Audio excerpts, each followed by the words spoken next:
Martin wa Janet nĩatuthũrĩte gĩcanjama kĩnene gũkũ nenda-inĩ cia ũkinyanĩria na agatiga Akenya mekegeire.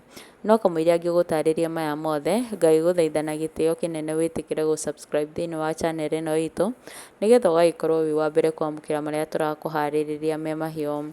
Mwĩroreri, ngĩgũcokia thutha hanini, nĩngũkũririkania atĩ Ruth wa Mam na ũrĩa warĩ mũtumia wa mbere wa Martin wa Janet nĩakorirwo akĩeherera kĩhiko gĩake na Martin wa Janet, na Ruth wa Mam mahinda kwa mahinda nĩakoragwo akĩririkana marĩa akoretwo akĩgererio nĩ mũini ũyũ. Ruth wa Mam nĩakoretwo agĩthiĩ interviews kũndũ gũtiganĩte na agagĩkorwo agĩtarĩria atĩ nĩarumagio mbara hiũ ya kĩmwĩrĩ, agagĩkorwo agĩtarĩria Martin wa Janet nĩamũrehagĩra ahiki nyũmba atarĩ guoya kana thithi o wothe. Na nĩho Ruth wa Mam akorirwo akiuga ciaigana nĩ ciaigana, akĩeherera kĩhiko-inĩ gĩake. No mũthenya ũyũ ũngĩ Ruth wa Mam akorirwo akĩmaka kuona Biti wa maitha nĩarehetwo nyũmba na agagĩkorwo akĩmũ replace ta mũtumia. Ũndũ ũcio nĩwamakirie Ruth wa Mam kuona atĩ Betty wa maitha atũrĩte na Martin wa Janet, na koguo nĩwe warĩ kĩhumo gĩa kũharagania mũciĩ wa Ruth wa Mam. Na kuona Betty wa maitha ndenyenyekaga, nĩegwatĩire mũciĩ ũcio akarera nginya ciana cia Ruth wa Mam atarĩ na guoya kana o kĩndũ o gĩothe kĩngĩmwenyenya.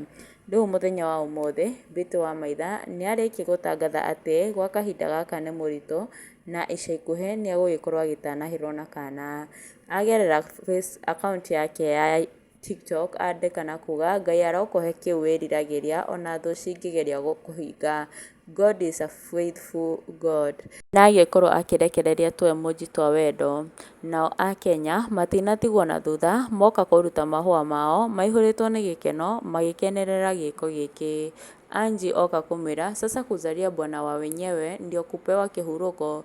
Biti wa maitha ihũrĩtwo nĩ marakara oka kumwĩra bwana ya mamako. Huyo next akauga mimi najua kitakuramba. Chaimu akauga wenye wanasema anazalia bwana ya wenyewe, si pia huyo bibi ya wenyewe alizaa twins. Na akauga my mind is like hii outfit huvaliwa aje sasa, congratulations mama watoto. Na ake Grace Katiko akauga congratulations dear.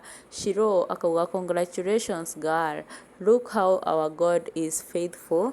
Na agĩkorwo akĩmũtũmĩra karava emoji. Ũndũ ũyũ nĩwakorwo ũgĩkenererwo na njĩra nene mũno nĩ mafans, kuona Biti wa maitha akoretwo na Martin wa Janet gwa kahinda karaya no matikĩrĩ mwana wao. Ũyũ ũngĩ nake oka kuga kwani mtu sukari huzaa. Biti wa maitha amwĩra sijui.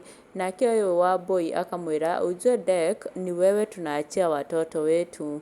Na agĩkorwo akĩng'aũka thĩ na mĩtheko. Nake Biti atheka mũno na kuga unani traumatize. Tabe auga enda ufae vizuri wewe. Biti wa maitha ihũrĩtwo nĩ marakara auga hiyo advice pea nyanyako. We gũkũ nĩ kũhiũhire. Nake ũyũ auga Triza Wainaina auga newest mom amũtũmĩra tũrava emoji amwĩra mama girl nakupenda congratulations. Biti wa maitha oka kũmwĩra love you too dear, amũrekereria na tũ emoji na agĩkorwo akĩmwĩra thengiũ. Na nĩgũgĩkorwo ũkĩona ũrĩa Queen Africa aramwĩra hii Dek ni wewe, nake Biti ang'aũrĩra thĩ na mĩtheko. Mwĩroreri wakwa reke ndigĩre hau no